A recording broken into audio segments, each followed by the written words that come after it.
So yeah, let's start this off, Ludvig. If you could tell us a little bit about your history, your story, how you got to doing what you're doing and what you're doing now. Okay, so I guess the gist of how I started my site and stuff like that was basically that my life, I wasn't that happy with my life. And that's a pretty, that's a mild statement. Mm-hmm. Probably like most people who made like serious changes in their lives, I was really fed up with what I was doing and pretty much hating it. So then I decided to basically turn my life around and just, you know, go where the winds might take me, and Mm-hmm. just focus on that. And so on. And then that was pretty much the period which I started my site also. Then quite along the same, I think it was pretty much the same period when I started the site, I got a stomach disease that's called Candida albicans. Mm-hmm.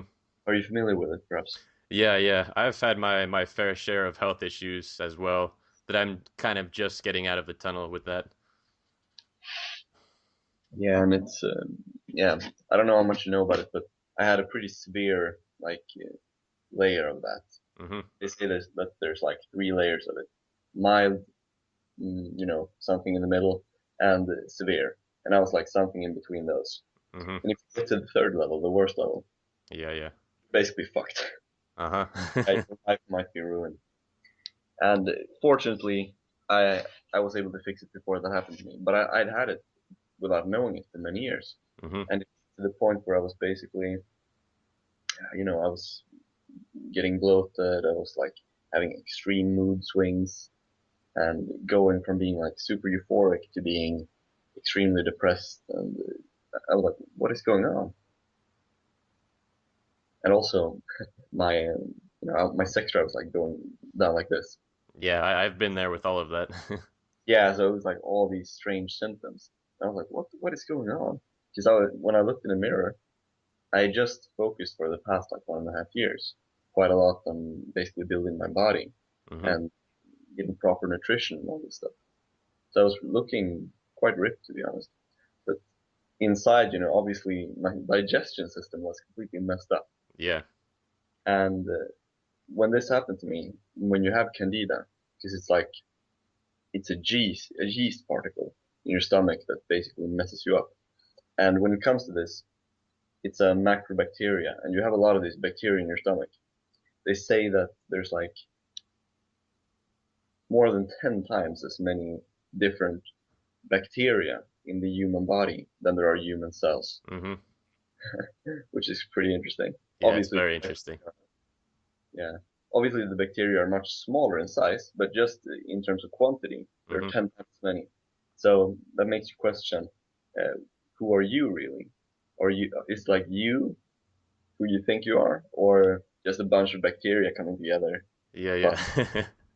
and that's something that I really started reading about when it comes to neuroscience and physiology and things like that. So before doing this, I wasn't reading about this stuff so much. But when I understood that I had the candida, I started reading about these things in detail quite a lot. And eventually I realized, you know, I learned a bunch of stuff. And that's how I got the book, basically the idea for breaking out of homeostasis, which is what I'm going to be discussing a bit now. Mm-hmm. Yeah, Because, you and I share a similar story in that regard. My path on self-development really started with um, having a health issue and doing all this research and experimenting on myself with my health and trying to get better in that regard. And out of that, I, realized that actually being a healthy person as a whole requires much more than just having physical health and your diet and exercise and all of that. There's all you need to have your whole life really where you want it to be healthy. And that's where my interest in self development and all of that came from, was my health issues. yeah, seems like we've been through something similar there. Hmm. And yeah, as you know, it really sucks. It does. Most people, I think a lot of people have these kind of problems, but just on a very basic level when Hmm. it comes to stuff like candida and so forth. It's it's a modern day disease. You didn't have that back in the day. It Yeah. comes from processed food and stuff like that. Hmm. Years of bad eating, which I had. Uh, anyway, so when it comes to the candida, as you may know, it's a parasite. And when it comes to parasites, you usually distinguish between two different sorts of parasites. You have the quote unquote good parasites and you have bad parasites. And the difference between a good parasite and a bad parasite is that a good parasite, it shares the reproductive incentives with its host. So, a lot of different parasites or bacteria start out as just foreign kind of invaders into the body. Hmm. Then after, some time, because they share the reproductive incentives with its host, they eventually form a symbiotic relationship and they start to live in the host's body.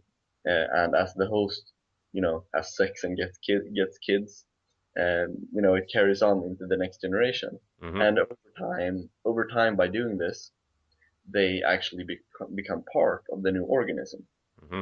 So after, it's impossible to say there, but after a sufficiently long time, these parasites are no longer parasites, and it's actually impossible to distinguish them and say, okay, this is me who I am, and this is something else.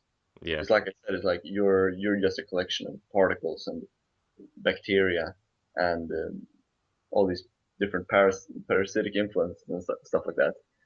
Uh, but good bacteria eventually become part of their host. But Hmm. bad bacteria never do that because they do not share the reproductive incentives. And candida can have that. It can be a good quote unquote good parasite, like if it's on your skin or if you have a yeast infection when it comes to having sex. That's obviously not a good parasite, but Yeah. it fulfills those criteria. But if you have it in your stomach, it's a bad parasite because it does not share your reproductive incentives. So even if you have sex in your kids, that different DNA piece of DNA in the candida is never going to come to your children, Hmm. and it's never going to integrate itself into the host. And because of this, it doesn't share the same interests, but it's still part of the host body. And as a result of this, the candida eventually grows by manipulating you into eating a bunch of sugar. And as you know this, but you become extremely addicted to sugar and you become crazy. Hmm. So for me, I've always had a quite well developed introspective abilities or whatever you want to call it. Plus, I've been doing meditation for Hmm. many years. So I don't know if it's a common experience for people who have pretty like severe candida, but for me, I could literally like feel myself being two different people, like a split personality. It was it was a very uncomfortable experience because on one side I was like focused on my life, maybe my long-term objectives and things like that, and on the other hand side I would just get into this like short-sighted mode where all I was thinking about was eating sugar and things like that, and I would Yeah. literally feel how I transformed into these different personalities and like switch between them, and it happened so fast. It was like Dr. Jekyll and Mr. Hyde, and that's where the mood swings came in and stuff like that. Hmm. And so eventually, when I started reading about this, then that's how I really found out about, you know, the biological process of homeostasis and what it is, and things like that. And Hmm. then I started reading about neuroscience and physiology and biology and things like that, just to kind of understand what the fuck was going on. And that's what I've been doing for the last 2.5 years, and like formulating this into a framework, which is applicable for I think every person, and also, you know, even if you don't have candida and you have those problems, the interesting thing is that it, you're still you're still going to be quote unquote suffering from homeostasis because homeostasis is the basic layer of consciousness that really determines your every actions and thoughts. And it's like all your actions that you do, everything contributes to your homeostasis, Hmm. changing it and kind of like putting it into, you know, kind of altering its effect a little bit, just its shape. And that's kind of where my catchphrase of momentum comes in. So that if you have a really good momentum, that means you kind of adjust your homeostasis so that it's going to be, you're going to have the good habits, and you're going to have the good mindsets, it's going to be automated from an early age, hopefully, which is pretty much what my life philosophy is about. Hmm. So yeah, that's how it all started. So And you were able to really just understand the system of your body and the bacteria and really health and all of that. And once you learned about the system, you were able to manipulate the system in your favor, right? yeah, you could say that. That's a good summary. Yeah. So can you, I guess, elaborate on what homeostasis is for our listeners that really have no idea about physiology in the body? Yeah. So um, I'm going to choose to explain it in a kind of neuroscientific way. Mm-hmm. So this pretty famous neuroscientist called Antonio Damasio. You might have seen his TED Talk, Mm-hmm. and he speaks about consciousness and things like that. And what he's saying is that there are three layers of consciousness. First, there's the proto self. Then there's the kind of basic level in between there, and then there's the autobiographical self, Mm-hmm. the self narration and things like that. And the third self, that's basically what we humans, well, most people think is, just the conscious mind thinking theirself, Yeah. like, okay, I gotta do this, I gotta take care of my groceries, things like that. But the interesting thing is really this first one, the proto self, because you don't even need a brain to experience this layer of consciousness. Even in certain plants and other sentient life forms, but still that do not have a brain, Mm-hmm. they have this system of homeostasis in them. So even the most primitive life forms have an experience of homeostasis without having brains. And what homeostasis for these people is, and what it is for humans too, but in a much more advanced way, Mm-hmm. is that it's a feedback system, a form of negative feedback that protects the body and wants to ensure its survival. So uh, basically, what homeostasis, it's a mechanism, a process that wants to ensure that the overall system, the body or the host or the human being, whatever, the living thing, that it maintains integrity and stays the same and stays balanced. So it's kind of like an operating system Mm-hmm. for a living thing. Yeah, and one thing I would like to point out, my understanding of homeostasis is that it's more in place for survival. It's not necessarily there to make the organism thrive necessarily, right? Yeah, that's absolutely correct. So we're our biological and genetic programming is basically that we've been stuck in an environment of extreme scarcity in terms of pretty much everything, Mm-hmm. especially when it comes to sex and energy. So we're like super conservative when it comes to these things, and it's Mm-hmm. not even conscious; it's extremely unconscious, which is what I was pointing towards. You have these three systems, and you don't even need a brain to experience homeostasis. That is how freaking unconscious it is. Mm-hmm. It's even you don't even need a brain for it. You're still gonna have it, and like you were saying, it's completely basically counterproductive for most people Mm-hmm. because they're operating from a false sense of, you could call it intuition. Most people think that they have intuition and they're like, oh, nah, that doesn't feel right to do, or nah, nah, I can't do that. My heart is telling me no. Yeah. But what they're really experiencing there is just homeostasis telling them you're going outside of what you're used to doing. You know, Mm-hmm.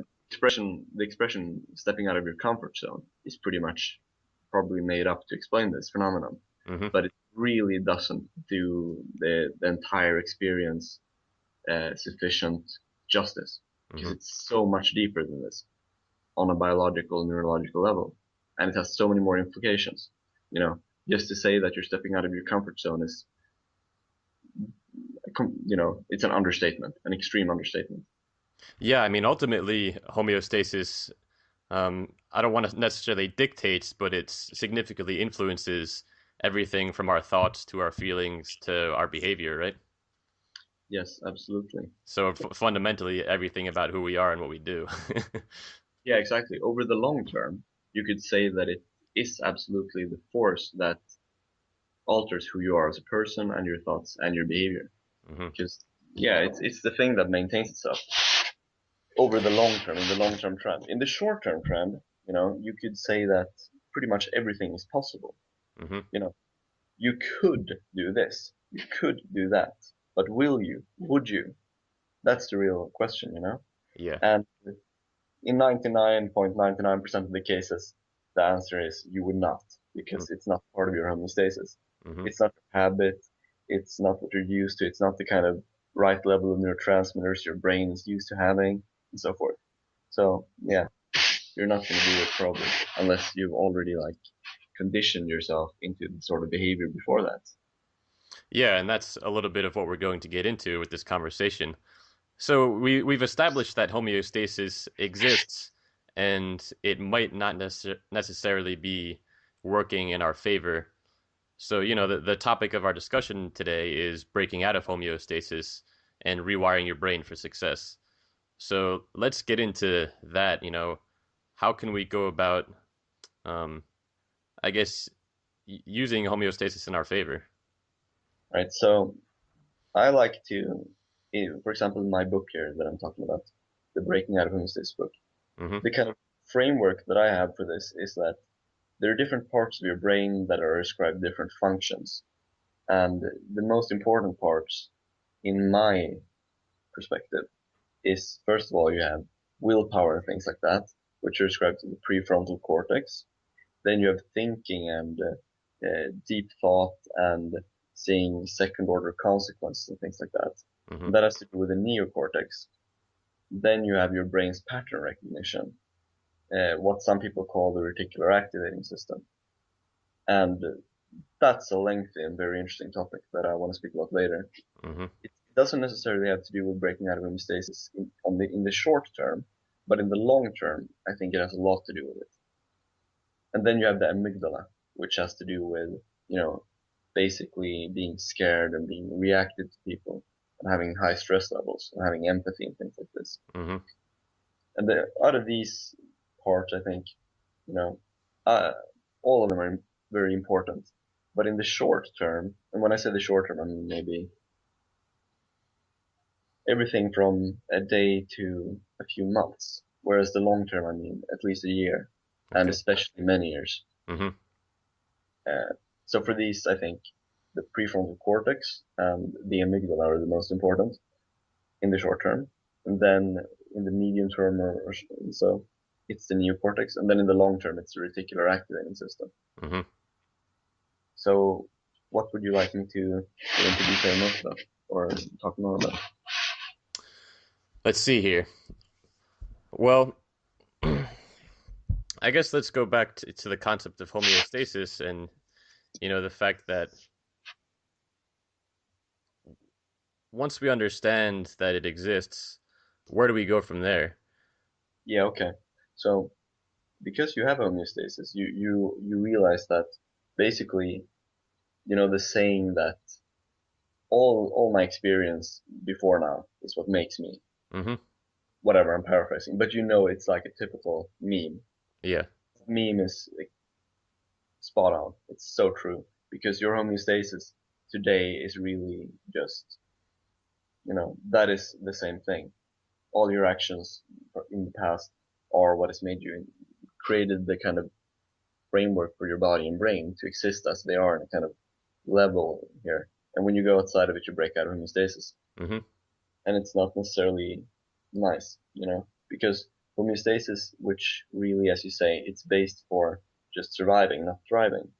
And so when you're trying to do something that you're not used to doing, it's going to feel uncomfortable, just naturally, either physically or mentally or psychologically. And in either case, you're going to be faced with a sense of discomfort. What you have to do always is that you have to always assume that when you're doing something new, could be anything, but just any kind of new project or any new goal or anything that's kind of ambitious. Hmm. You have to anticipate that it's going to break your homeostasis. It's going to change you. It's going to take more energy than your brain wants to spend because your brain is super fucking lazy Yeah. and it's not want to expend more energy than it has to, meaning it doesn't want to change. It just wants to stay the same. And if you don't anticipate this, you're probably just going to give up and you're going to be like one of those people I told you about. The people are like, oh, it doesn't feel right, or no, my heart was telling me no. Mm-hmm. Uh, because there's a huge distinction between doing something uncomfortable and having your homeostasis broken versus basically feeling your gut feeling and, you know, following your heart, so to speak. There's a very big difference. And I am of the very, very resolute opinion that almost no normal person has any connection to their gut. They think they do, but they really don't.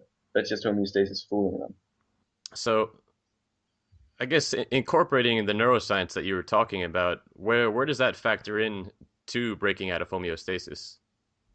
Yeah, so here's kind of how the framework works. The whole system, Mm-hmm. very put very simply. If you have if you have a weak prefrontal cortex, which I would say most people have, Yeah, definitely.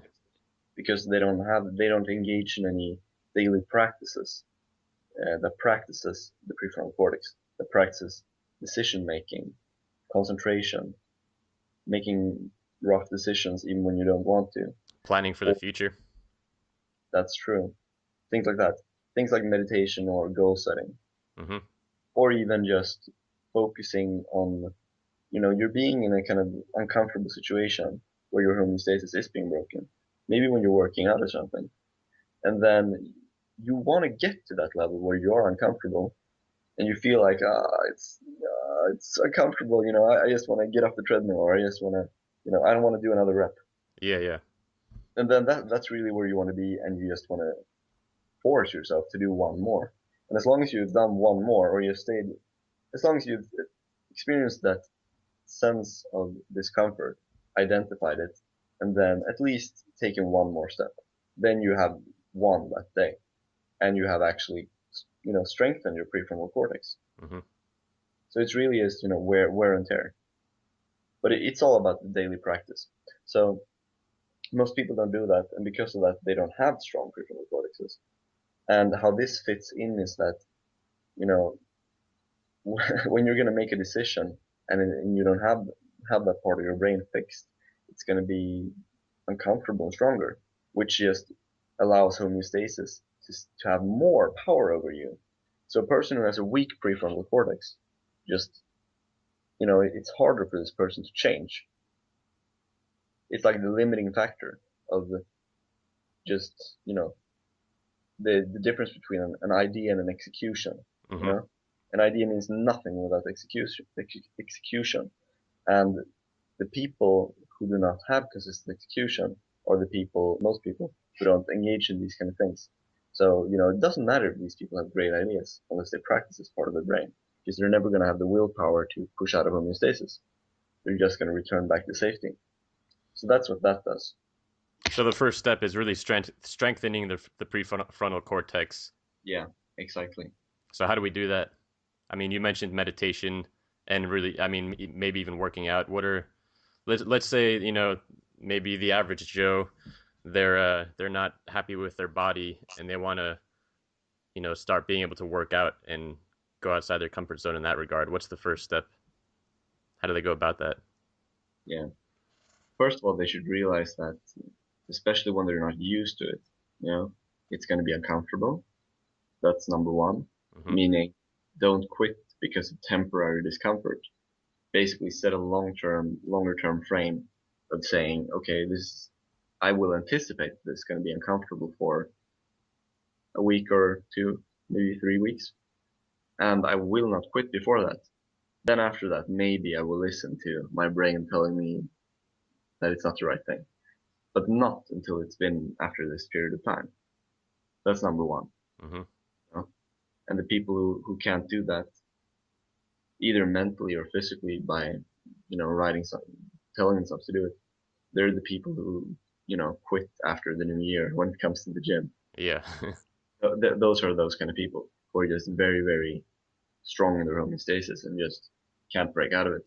Hmm. And then it becomes kind of self-reinforcing because they do it over and over without having any success. So it doesn't reinforce your brain. Um, but when it comes to practicing the prefrontal cortex more specifically, I think you want to do things like meditation. I told you that's good. Meditation is actually really good for the brain. Hmm. It's very hard to do in the beginning, but it's pretty nice when you start doing it. And that's a very easy way to really rewire the brain. Yeah, exactly. So what style of meditation do you do or would you recommend? That that's kind of the same thing as when it comes to working out. I've just I'm extremely experimental. I just do everything my own way. Hmm. And when it comes to meditation, I've done it for I think 3.5 years now. And before I did that, I tried it for many years, but I couldn't get the habit done because I was I was not immersing myself enough. I was just all over the place and just, oh, maybe I should try this kind of meditation or this kind of meditation or this kind of meditation instead of just fucking, I'm just going to sit down and focus on my breathing and, focus on whatever I feel inside. Hmm.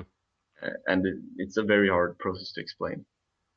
But I would just say, I would actually say the opposite thing. I would say, don't go for any methods. Just sit there and become comfortable with the discomfort of not being able to move around. And that's the first step to actually starting to meditate, which is actually very important for the prefrontal cortex also. Just the fact that you can endure the discomfort instead of just, feeling it and being very reactive to it and whimpering away. Hmm. So I would also, meditate. Go ahead. I would also say like it's very hard to give different formula for the prefrontal cortex because you can exercise it in many different ways. It's Yeah. more about the principles that you want to use. This is also what my book is about. It's not so much about do this, this, this, this, this. It's Yeah. more about here are the principles, Hmm. and if you can understand these principles and apply them to your own life, then you will find your own way. Hmm. And so the principles of the prefrontal cortex is basically that deciding, writing down, when you're writing, Yeah. because it forces you to actually do something and act on your thoughts. Yeah. It's not big time, but it's still execution. Yeah. And as long as you execute on things, that's that's using this part of the brain.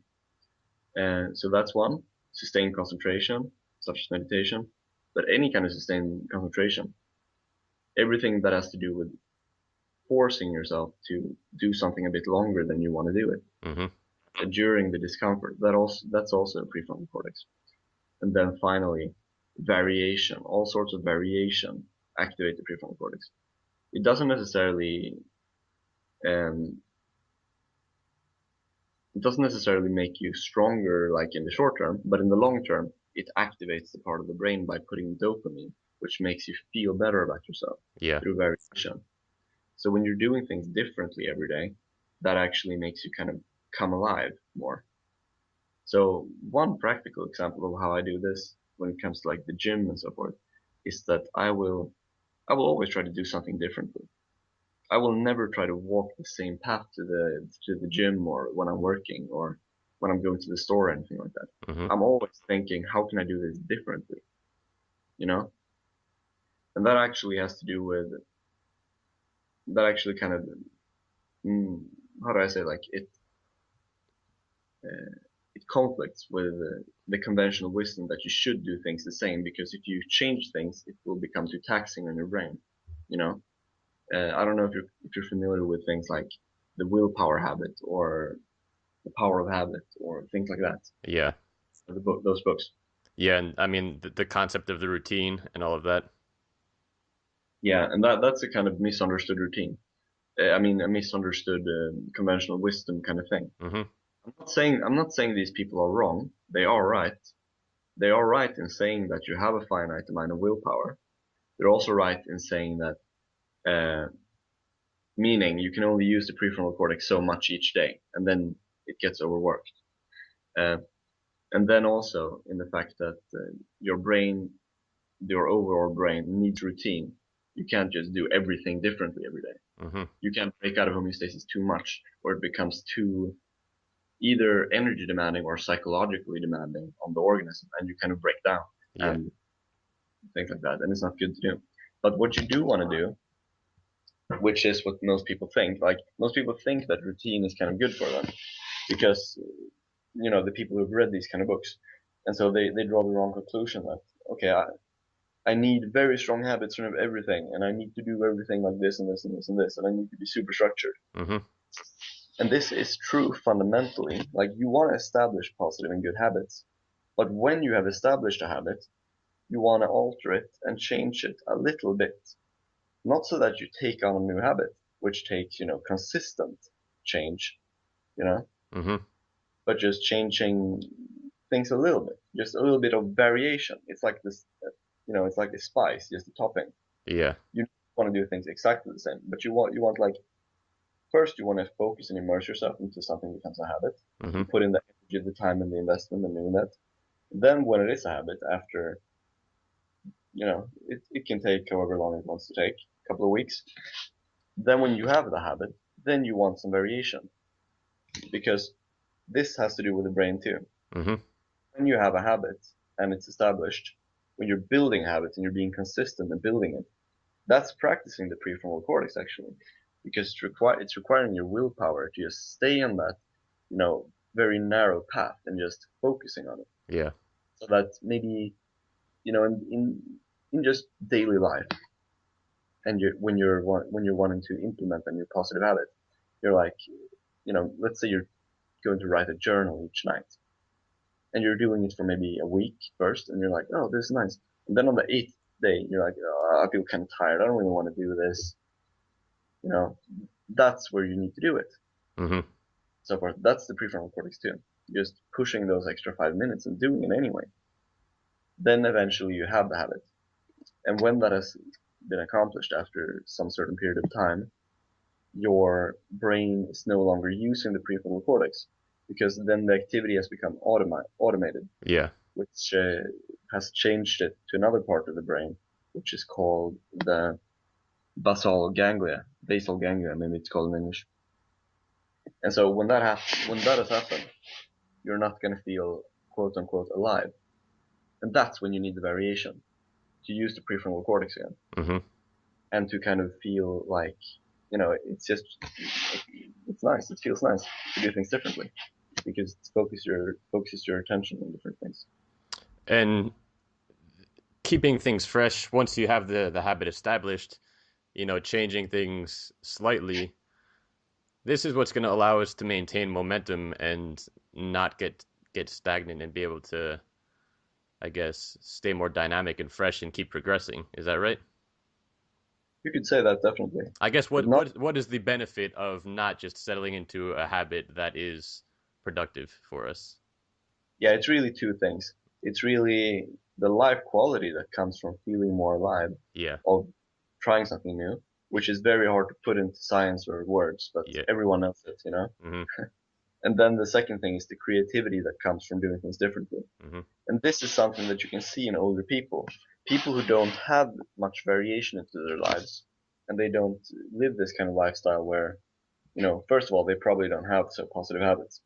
But even among the people who do have some kind of positive habits and that they get older, they lose the kind of creativity because after somewhere around age 30, the prefrontal cortex stops. It kind of stops automatically Yeah. wiring itself, and you have to really. It becomes harder for you to learn new behavior, get new habits, and make changes in your life. Mm-hmm. So yeah, you want to really get the habit of it. It's really paradoxical to say that variation is a habit, but you understand what I mean. Yeah, you want to get in the habit of keeping things fresh and Yeah, exercising the prefrontal cortex. yeah. So that's the whole paradoxical thing that most people don't understand Mm-hmm. because it is kind of complex, but it's very important to keep in mind. And really, some of the best people that I know and have read about also are the kind of people who live this kind of lifestyle also. Yeah, it's sort of being comfortable with being uncomfortable, right? Yeah, that's absolutely true. And that allows you freedom to really achieve what you want to do. Yeah, you really need to do something uncomfortable every day. Hmm. And that has to do with basically daily practices that you have to engage in. And it's going to be different for everyone. But I really like it when it comes to meditation and working out. Sometimes writing too. And just taking on challenges. Yeah. Okay, so for the audience, I mean, I think we've kind of walked through it, but let's just go back and quickly, I guess, lay out, what it means to go from being in homeostasis in a place that you don't want to be, and then, you know, pushing yourself outside your comfort zone. What is, I mean, I guess, obviously it's going to be different for everybody, but a sort of path from being in homeostasis, breaking out of your comfort zone, and then achieving some sort of success. What does that look like, and what's maybe a some sort of process or structure? Well, I think the practical structure of it is really kind of similar to what I said before, that first of all, you have to really take into account, like, what does my life look like up until this point? Mm-hmm. And then you kind of consider the change that you're talking about or thinking about. Yeah. And it's probably going to be a big change, but just some kind of big change. And you're like, is this similar to something that I've done before? And if it's not similar to that, that means that you really cannot trust your intuition on it, Mm-hmm. your quote intuition, Yeah.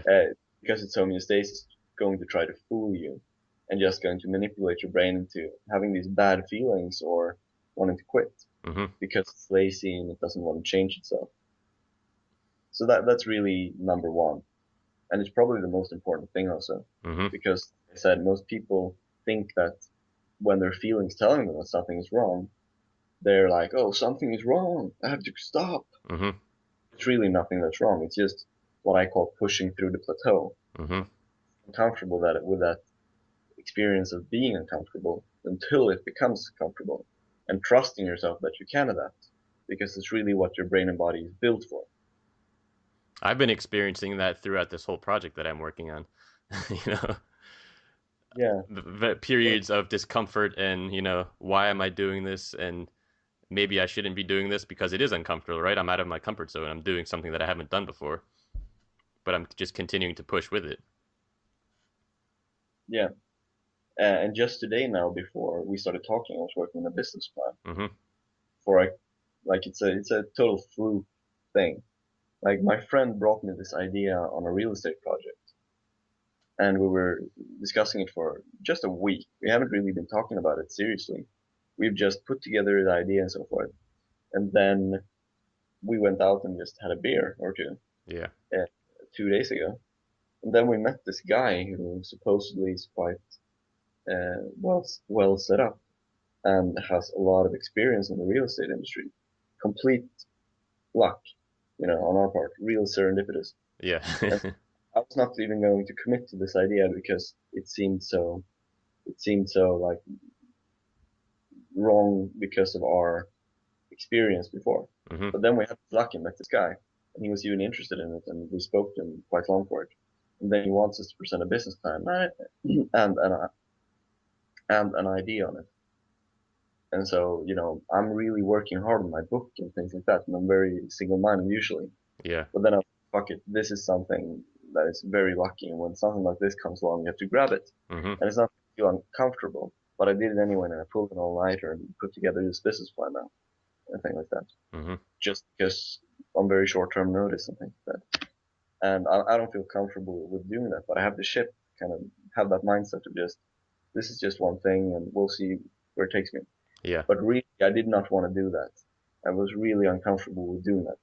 But still, to kind of use the terms that I was using before, because I have a kind of strong prefrontal cortex, and because uh, I'm able to kind of stay quite even keeled and rational, even in a kind of stressful situation. I was able to kind of assess the situation and basically, after analysis, tell myself, okay, the expected value that this might bring, even if I work like 48 hours very hard for just 1 or 2 days, that could bring a lot more value to me Mm-hmm. eventually. So it's Yeah. very stupid if you mess up this opportunity just because you're lazy or scared or Mm-hmm. uncomfortable. and then I forced myself to do this, and I'm sitting here with you. Yeah. Yeah. So That's cool that you mentioned that because I was curious about what the business plan was that you were talking about. yeah, So that yeah, was completely. what's that? So it's like completely random Mm-hmm. that we did it like that, Yeah, yeah. So and then we'll. the first and most important step is realizing that it's going to be uncomfortable, and then it's about pushing yourself outside the comfort zone. Yeah, exactly. And So then that's it's very simple to just say that, yeah. but what it comes down to is really you know there's a saying by I think it was Seneca. Luck is really when when preparation meets opportunity, Mm-hmm. and that's completely true. Like if you have built the right habits and you have really practiced your brain to do certain things, and you are used to doing it, and it's quote unquote part of your homeostasis to do these things, then you're just gonna, when you're confronted with that opportunity, you're just gonna fucking push through and do it. Mm-hmm. And even if you're not gonna feel comfortable doing it, you will at least have the mental fortitude to tell yourself, whatever, I will do it anyway. Yeah. And that's something that's quite rare to find among people, because most people don't live a lifestyle that is conducive to breaking out of homeostasis.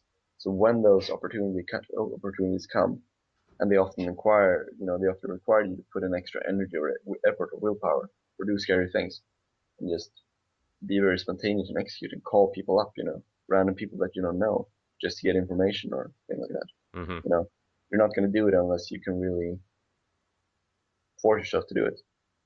So basically, doing the little things such as meditation or working out, pushing yourself outside of your comfort zone in these small ways is sort of building the muscle of the prefrontal cortex that's going to allow you to really push through in the times that matter. You know, when making, say, a business decision. You know, these larger areas where you're really outside of your comfort zone. You're gonna need that, like you said, the mental fortitude to be able to really push through. Yes, that's exactly right. Then eventually, after several years, you'll get to the point where it's like, even in those decisions, and you kind of look back and you remember, oh, I used to be uncomfortable in these situations, and then you're kind of like ice cold, and you're like that, and that's the best feeling in the world to me. And when you're in the kind of decision, or when you're in the kind of situation where someone is way above your level in terms of success and riches and things like that and experience, and you're still able to remain quite even keeled and just attentive and focused, Mm-hmm. just freak out or make a fool of yourself or whatever, but actually make a good impression because you want to. Things like that. It That's uh, that's it what it comes down to, I think, in practice situations. Yeah, it puts you more in control of yourself. Yeah, yeah. And then basically how you want to do this. That's that has to do with working these different parts of the brain, and that's what my book is about. Hmm. Things like that. So basically, my book is about the longer term game plan for doing these kind of things and kind of blueprint for how you can apply it to your life Hmm. and exercise different parts. And it's really the opposite of a quick fix, Yeah, but I really believe in it. yeah. The quick fixes never work, right? Yeah, that's right. And those are really not the kind of people that I'm interested in. Hmm. It seems like we've covered everything. Is there anything else that you want to mention as far as this topic? There's Yeah, there are a few things, but there's one thing in particular that is interesting, Hmm. which is the topic of basically, how do I put it? Downward spirals. Just, how homeostasis can sustain itself, even if you know that you have some situation in your life that you want to change, there are different factors that come together and they can create a stronger effect. You know, it's like it's not arithmetic or cumulative where it's like one plus one plus one equals three, Yeah. but it's like one plus one plus one equals nine. Hmm. It's really compounded effects of either upward spiral kind of things, or downward spirals. Yeah. And a lot of people have these negative downward spirals that are very counterproductive and negative in terms of not just health, but also productivity and things like that. And you really want to fix these things early in life so that you can kind of gear yourself not only to be healthy and feel happier, but also so that if you would come into this kind of situation where you have an opportunity to do something quite cool, or you have some cool idea or something, you actually have the energy and the mental focus to really focus on that. Hmm. And it's very hard to do that if if you're overweight, and you're weak brain and you're underslept and you're stressed and all these different things. If you gave even like the best idea to a person like that, there's no way they would be able to make something successful of it. Hmm. So you really want to get yourself, especially as a young person, into the kind of situation where you have momentum, what I call momentum, basically. Hmm. You're going in a good direction, and you're able to be in this situation where you can take an opportunity and just go with it. And to really get out of those negative downward spirals, because they are, in fact, self-sustaining through homeostasis, you know, and the older you get, the stronger your homeostasis gets. Yeah. So you really want to fix these things as early as possible in life, because it's just going to get harder, Hmm. and they're just going to compound themselves stronger. And one of these effects could be, very typical, just unhealthy eating. That's number one, that's one of these factors. Yeah. Then you have being underslept. That's another. Then you have addiction to stimulants or some kind of drugs. That's number three. Hmm. Then you have not working out. That's number four. And so, yeah, let's just take those four. Yeah. When you have these kind of four factors here, okay, so let's start with like poor eating. This in itself can be a negative addiction because a lot of the food in modern society is kind of chemically engineered to be addictive. Hmm. It's hard to quit. No one, probably no one eats completely like super perfect raw food, but you want to try to eat a lot of spinach and broccoli and things like that. You Yeah. don't want to eat all these like fabricated foods in boxes because they really make you addicted to them, and it becomes harder to quit those things. And if you're working all the time and you're stressed, number two there, you know, that lowers basically your willpower in the prefrontal cortex, which makes you more prone to make bad decisions, Yeah. especially if you're not practicing this part of the brain, Hmm. so that you actually have the willpower to just say no and realize that, okay, I'm underslept. I'm prone to make a bad decision because of my emotional state here, Hmm. you know? So, you know, those two things are very self-reinforcing, and most people have no idea about this, and they just think that they can quit anytime, but they Yeah. really, It's like, your job is stressing you out, so you don't have the energy to eat healthy. And then because you're eating bad foods, you have even less energy, and it's just a vicious cycle. They keep feeding off of each other. precisely. And then homeostasis sustains that, and it becomes part of who you are. Hmm. Okay, I think yeah, one more thing. Hmm. So when it comes to the homeostatic ability to adapt, this is something that is called allostasis. And allostasis is really your short-term ability, biologically speaking, to adapt yourself to the situation. Hmm. So you could really try to like think of it conceptually as a kind of health bar in a video game, when you Yeah. have your HP.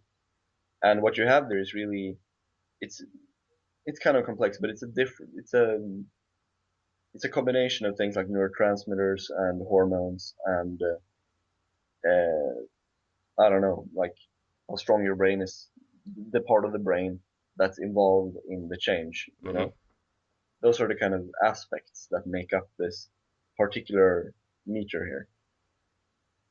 Obviously, very simplified, but it's a good way to think about it. Yeah. And then you have this meter that is always like it's always it's never completely full. It's always used to some extent, but you want it to be kind of as as big as possible because that's really what's going to allow you to handle some sort of situation in the short term and adapt. And you keep this bar like as full as possible Hmm. by living a very healthy lifestyle and eating healthy things and sleeping well and of course um, practicing your brain. in different ways. Mm-hmm. That's really what it comes down to. How how you keep it full. But then over the long term, how you kind of expand it so it becomes a little bit stronger and you're able to take on bigger challenges. Mm-hmm. That's what my book is about basically, and that takes a long time. That's beyond the scope of this conversation. Yeah, but if you take a normal person, I think a lot of people walk around with a lot of unnecessary thoughts and stress in their head. Yeah. Like not only do they have unnecessary stress like this, but they're also stressed by a lot of things that shouldn't really stress them. Yeah, I agree. Definitely. And I think that's where one area where meditation comes into play. Yeah, exactly. And And a also, lot. also, I mean, it's all like the fundamental things, you know, like you mentioned, getting enough sleep, eating right, exercising. When you get these basic things down, you are less stressed by the little things that might, you know, bother you otherwise. Yeah, there are also a bunch of other things, but I would say like things like public speaking, things like doing socially uncomfortable things like I have this habit that I think is so epic that I think everyone should have, Hmm. and it's that every time I'm in a social situation, not no, not just social situation, but how do I put it? Like any kind of venue or anything that involves public speaking, for example. So there's an audience, or there are a lot of people at an event, Hmm. especially when it comes to something that has an audience. Like everything from a class to some sort of meeting to maybe some sort of tiny social event. Yeah. In all these kind of situations, I have this rule that within the first 10 minutes, I will always speak in some way or do something that gets attention to me. Hmm. And I don't, it's not because I'm an attention whore or something, just because I want my brain to become comfortable with that. Hmm. And I want my brain to not be reactive to other people. I want to be centered and I want others to react to me. I don't want to be reactive to them. Yeah. And this is a good way to practice that. Hmm. Because, you see a lot of people in social situations who are like, they obviously have good ideas, but they're afraid to raise their hand or do something. I Yeah. don't have that reflex. Because of this habit, I've trained it away. Hmm. And it's quite nice.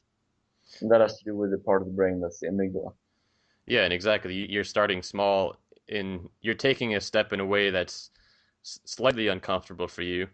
Where so, you know, down the line, maybe you're going to have to give a big speech, you know. You're going to Yeah, be more comfortable for it. precisely. Hmm. And that's, you know, it cannot be overstated how good that habit is. I'm going to have to start implementing that one. Yeah, especially if you're in school. Hmm. All right, Ludwig. Is there anything else that you want to cover? I think we covered the full spectrum here. There's so much more I can talk, but it's very like nerdy and in detail, Yeah. and I don't think it's relevant. Yeah, I think we covered enough for this one conversation. I think this is going to be quite a bit to take in for the listeners. Yeah, Yeah, that's good though. Um, so yeah, one thing before we close out, I've been asking all of the other guys, are there any major mistakes that you've made in your life or any major lessons that you've learned that you can share with us so that we can learn from your mistakes? well, there's obviously many, but um, well, I think I kind of mentioned the one about the candida, which is the biggest problem, Hmm. one of the biggest problems anyway. Uh, that could have been avoided, and that caused me so much problems and things like that. But then again, it's very hard to say that something is a problem because if I hadn't had that problem, which caused me a lot of grief for many years, then I wouldn't have thought about many of the things that I thought about, and Hmm. there's no way I would have written this book. So it's maybe in the long term it will turn out to just be a good thing. Yeah. I'm firm in the belief that a lot of the things that seem bad and fucking suck when you're experiencing them, uh, even like the death of a parent or something like that, Hmm. which is true in my case too also. Something like that can actually turn out for the better and actually just make you stronger and better, especially at an early age. Yeah, it's oftentimes the hardships that that we grow the most and we learn the most from. Yeah, exactly. It's not when we're partying and having a great time, that we really learn too much. Yeah, unless you're partying with very smart people, That's which true. is a good idea to do. Yeah. I try not to hang out with anyone who's not smarter than me. Well, yeah, that's a whole other conversation we could have is who you surround yourself with, right? Yeah, Hmm. yeah. So no, there's no real problem I can think of right now. But basically, I think it's very tough to say that something is a mistake or a problem Hmm.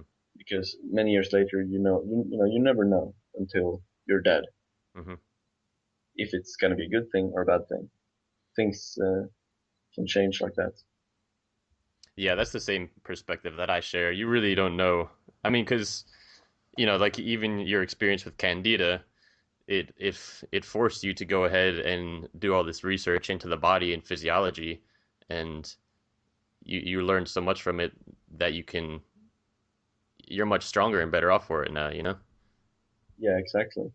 And I think probably when it comes to this, like you don't want to have a victim mentality in anything, no matter how much your life sucks Hmm. or whatever your situation is. You never want to have a victim mentality. It's only gonna ruin things. Feeling bad about yourself, feeling sorry about yourself is your behavior that's not befitting of anyone who wants to go anywhere in life. Yeah, you're forfeiting your ability to have control and to make things how you want them to be. Yes, exactly. And just to score one last point for homeostasis, Hmm. it's part of your homeostasis, and it often does for many people. Hmm. You meet these old people who are like victimizing themselves, and they're just thinking, "Oh, could have done this, could have done that, and if not, this had happened." Hmm. And maybe, but what's the point of dwelling on it? Especially when you understand the whole biological and physiological and neurological facet of this, that you really don't want to entertain these kind of bad thoughts or things like that because it can become an emotional addiction that becomes part of your homeostasis. Hmm. And when that happens, you're screwed. Yeah. Not fun to get out of. So yeah, it's never a good idea to entertain negative thoughts. Just No. put them out there immediately. Yeah, nip it in the bud. Yeah, exactly, exactly. Hmm. All right, Ludvig, it's been great talking with you. This the whole concept of understanding how physiology and neurology and really how the body and the science of it, how it affects our behavior, is something that I am really especially interested in because I think when you understand it, you can really, I don't want to say manipulate it, but you can understand how it works and use it in your favor. And Absolutely. it's something that I'm particularly passionate about. So it's been good talking to you for that reason. And I think we shared a definitely unique perspective for our audience that's not too often addressed. That hopefully they'll be able to learn something from it and use it in their favor. It's nice to hear. Yeah, so Ben, thanks again for doing this.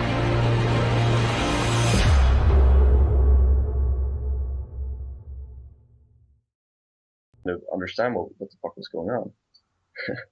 And that's what I've been doing for the last 2.5 years and like formulating this into a framework which is applicable for I think every person and also, you know, even if you don't have candida and you have those problems, the interesting thing is that, it, you're still you're still going to be quote unquote suffering from homeostasis because homeostasis is the basic layer of consciousness that really determines your every actions and thoughts. And it's like all your actions that you do, everything contributes to your homeostasis, Mm-hmm. changing it and kind of like putting it into a, you know, kind of altering its effect a little bit, just its shape.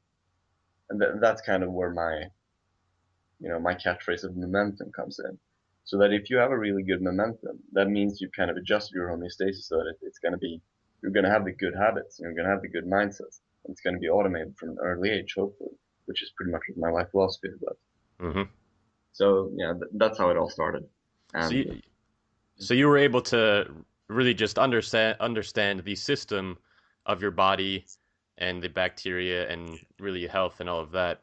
And once you learned about the system, you were able to manipulate the system in your favor, right? yeah, you could say that. That's a good summary. Yeah. So can you, I guess, elaborate on what homeostasis is for our listeners that really have no idea about physiology in the body? Yeah. So um, I'm going to choose to explain it in a kind of neuroscientific way.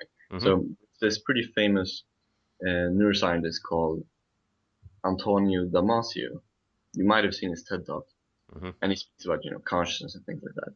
And what he's saying is that there are three layers of consciousness.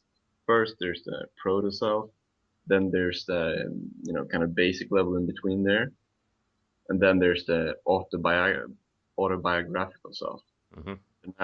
the self narration and things like that. And the third self, that's basically what we humans, well, most people, uh, but good bacteria eventually become part of their host. But Mm-hmm. bad bacteria never do that because they do not share the reproductive incentives.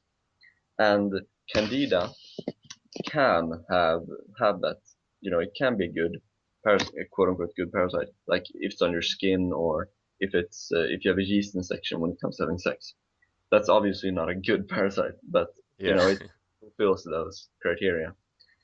But if you have it in your stomach, it's a bad parasite because it does not share your reproductive incentives. So even if you have sex in your kids, that different DNA, piece of DNA in the candida is never going to come to your children, Mm-hmm. and it's never going to integrate itself into the host.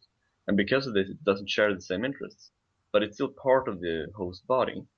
And as a result of this, the candida eventually grows by manipulating you into eating a bunch of sugar. And as you know this, but you become extremely addicted to sugar and you become crazy. Mm-hmm. So for me, I've always had a quite well developed introspective abilities or whatever you want to call it. Plus, I've been doing meditation for Mm-hmm. many years. So I don't know if it's a common experience for people who have pretty like severe candida, but for me, I could literally like feel myself being two different people, like a split personality. It was extremely, it was a very uncomfortable experience because on one side I was like focused on my life, maybe my long-term objectives and things like that, and on the other hand side I would just get into this like short-sighted mode where all I was thinking about was eating sugar and things like that, and I would Yeah. literally feel how I transformed into these different personalities and like switch between them, and it happened so fast. It was like Dr. Jekyll and Mr. Hyde, and that's where the mood swings came in and stuff like that. Mm-hmm. And so eventually, when I started reading about this, then that's how I really found out about, you know, the biological process of homeostasis and what it is, things like that. And Mm-hmm. then I started reading about neuroscience and physiology and biology and things like that, just to kind of mood swings and going from being like super euphoric to being extremely depressed. And I was like, what is going on? And also, my sex drive was like going down like this. Yeah, I've been there with all of that. Yeah, so it was like all these strange symptoms. And I was like, what is going on? Because when I looked in the mirror, I just focused for the past like 1.5 years quite a lot on basically building my body Mm-hmm. and getting proper nutrition and all this stuff. So I was looking quite ripped to be honest. But inside, obviously my digestion system was completely messed up. Yeah. And when this happened to me, when you have candida, because it's a yeast particle in your stomach that basically messes you up. And when it comes to this, it's a macrobacteria, and you have a lot of these bacteria in your stomach. They say that there's like more than 10 times as many different bacteria in the human body than there are human cells, Mm-hmm. which is pretty interesting. Yeah, it's Obviously, very interesting. yeah. obviously the bacteria are much smaller in size, but just in terms of quantity, there are Hmm. 10 times as many. So that makes you question, uh, who are you really? Or it's like you who you think you are, or just a bunch of bacteria coming together. Yeah, But yeah. and that's something that I really started reading about when it comes to neuroscience and physiology and things like that. So before doing this, I wasn't reading about this stuff so much. But when I understood that I had the candida, I started reading about these things in detail quite a lot. And eventually I realized, you know, I learned a bunch of stuff. And that's how I got the book, basically the idea for breaking out of homeostasis, which is what I'm going to be discussing a bit now. Hmm. Yeah, Because, you and I share a similar story in that regard. You know, my path on self-development really started with um, having a health issue and doing all this research and experimenting on myself with my health and trying to get better in that regard. And out of that, I, realized that actually being a healthy person as a whole requires much more than just having physical health and your diet and exercise and all of that. There's you need to have your whole life really where you want it to be healthy. And that's where my interest in self development and all of that came from was my health issues. yeah, seems like we've been through something similar there. Hmm. And, yeah, as you know, it really sucks. It does. Most people, I think a lot of people have these kind of problems, but just on a, very basic level when Hmm. it comes to, stuff like candida and so forth. It's like, it's a modern day disease. You didn't have that back in the day. It Yeah. comes from processed food and stuff like that. Hmm. Years of bad eating, which I had. Uh, Anyway, so when it comes to the candida, as you may know, it's a parasite. And when it comes to parasites, you usually distinguish between two different sorts of parasites. You have the quote unquote good parasites and you have bad parasites. And the difference between a good parasite and a bad parasite is that a good parasite, it shares the reproductive incentives with its host. So, a lot of different parasites or bacteria start out as just foreign kind of invaders into the body. Hmm. Then after, some time, because they share the reproductive incentives with its host, they eventually form a symbiotic relationship and they start to live in the host's body. And as the host, has sex and gets kids, and it carries on into the next generation. Hmm. And over time, by doing this, they actually become part of the new organism. Hmm.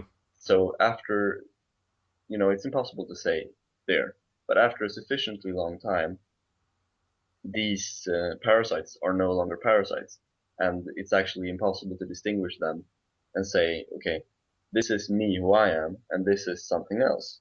Yeah. Because, like I said, it's like you're just a collection of particles and bacteria and all these different parasitic influences and stuff like that.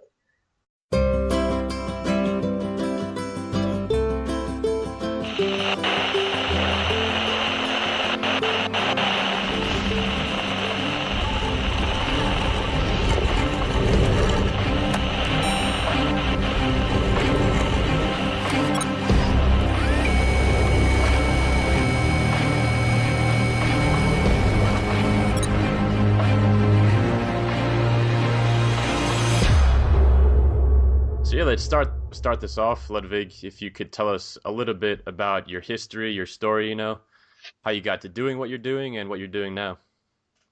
Okay, so I guess the gist of how I started my site and stuff like that was basically that my life, I wasn't that happy with my life. And that's a pretty, like, that's a mild statement. Hmm. Probably like most people who made like serious changes in their lives, I was really fed up with what I was doing and pretty much hating it. So then I decided to basically turn my life around and just, you know, go where the winds might take me, and Hmm. just focus on that. And so on. And then that was pretty much the period which I started my site also. Then quite along the same, I think it was pretty much the same period when I started the site. I got a stomach disease that's called Candida albicans. Hmm. Are you familiar with it, perhaps? Yeah, yeah. I've had my fair share of health issues as well that I'm kind of just getting out of the tunnel with that. Yeah, and it's yeah. I don't know how much you know about it, but I had a pretty severe like layer of that. Hmm. They say that there's like three layers of it: mild, something in the middle, and severe. And I was like something in between those. Hmm. And if you get to the third level, the worst level, Yeah, yeah. basically fucked. Right? Uh-huh. Your life might be ruined. And fortunately, I I was able to fix it before that happened to me. But I'd had it without knowing it for many years, Hmm. and to the point where I was basically, I was getting bloated. I was like having extreme